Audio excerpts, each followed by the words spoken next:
بسم اللہ الرحمن الرحیم۔ آپ کے سامنے یہ سورہ انفطار کی تفسیر کا ہے، جسے ابن کثیر نے بیان کیا ہے اور اس کا ترجمہ محمد جوناگڑی صاحب نے کیا ہے۔ فرماتے ہیں ابرار کا کردار۔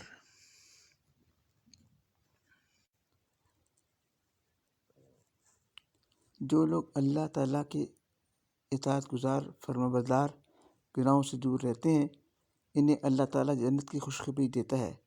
حدیث میں ہے کہ انہیں ابرار اس لیے کہا جاتا ہے کہ یہ اپنے ماں باپ کے فرمانبردار تھے اور اپنی اولاد کے ساتھ نیک سلوک کرتے تھے۔ بدکار لوگ دائمی عذاب میں پڑیں گے۔ قیامت کے دن جو حساب کا اور بدلے کا دن ہے، ان کا داخلہ اس میں ہوگا، ایک ساتھ بھی ان پر عذاب ہلکا نہ ہوگا۔ نہ موت آئے گی، نہ راحت ملے گی، نہ ایک ذرا سی دیر اس سے الگ ہوں گے۔ پھر قیامت کی بڑائی اور اس دن کی ہولناکی ظاہر کرنے کے لیے دو بار فرمایا کہ تمہیں کس چیز نے معلوم کرایا کہ وہ دن کیسا ہے؟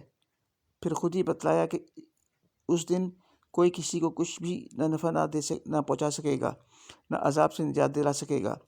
ہاں، یہ اور بات ہے کہ کسی کی سفارش کی اجازت خود اللہ تبارک و تعالیٰ عطا فرمائے۔ اس موقع پر یہ حدیث وارد کرنی بالکل مناسب ہے کہ رسول اللہ صلی اللہ علیہ وسلم نے فرمایا، اے بنو ہاشم، اپنی جانوں کو جہنم سے بچانے کے لیے نیک اعمال کی تیاریاں کر لو، میں تمہیں اس دن اللہ تعالیٰ کے عذاب سے بچانے کا اختیار نہیں رکھتا۔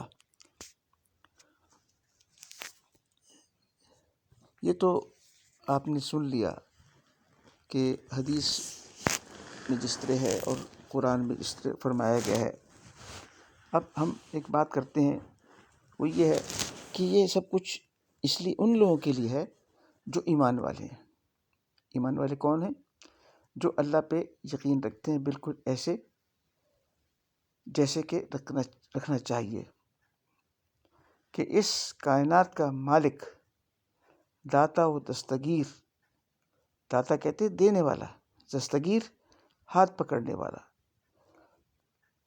غوث مدد کرنے والا، مشکل کشا مشکل کو کاٹنے والا،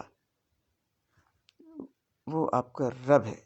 کائنات کا مالک، کائنات کا ڈیزائنر، خالق، انجینئر، آرٹسٹ، المصور، المہندس، وہ ہے ہمارا رب۔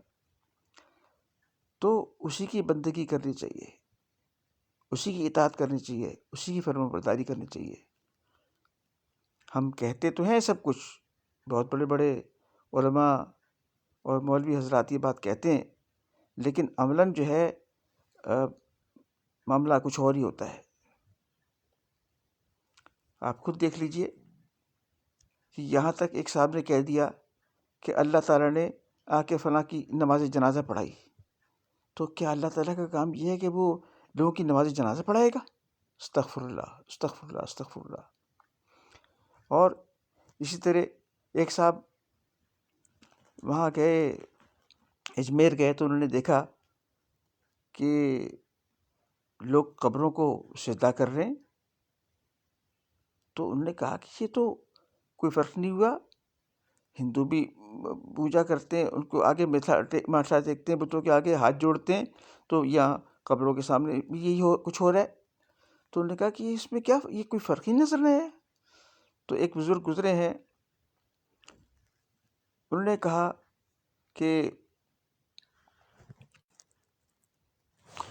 کہا کہ اب مسلمان عبداللہ اور عبد الرحمن ہیں اور ہندو رام اور لکشمن۔ ہندو ڈنڈوت کرتا ہے، مسلمان چکر لگاتا ہے، ہندو نیاز بانٹتا ہے، ہندو پرساد بانٹتا ہے، مسلمان نیاز بانٹتا ہے۔ وہ بتوں کی پوجا کرتا ہے، یہ قبر کی پوجا کرتے ہیں۔ وہ کھڑے کو پوجتا ہے، یہ پڑے کو پوجتے ہیں۔ تو فرق کیا ہوا؟ تو جب میں نے یہ سنا تو مجھے تو بہت افسوس ہوا کہ یہ تو سب کچھ تو ہماری قوم کر رہی ہے، ہم بھی شامل تھے۔ اللہ تعالیٰ معاف فرمائے ہمیں اور ان لوگوں کو جو یہ سب کچھ کرتے ہیں، اور ہمیں جینے کی توفیق عطا فرمائے ایمان پہ، اور مرنے کی توفیق عطا فرمائے ایمان پہ۔ آمین۔ پیالہ پاک۔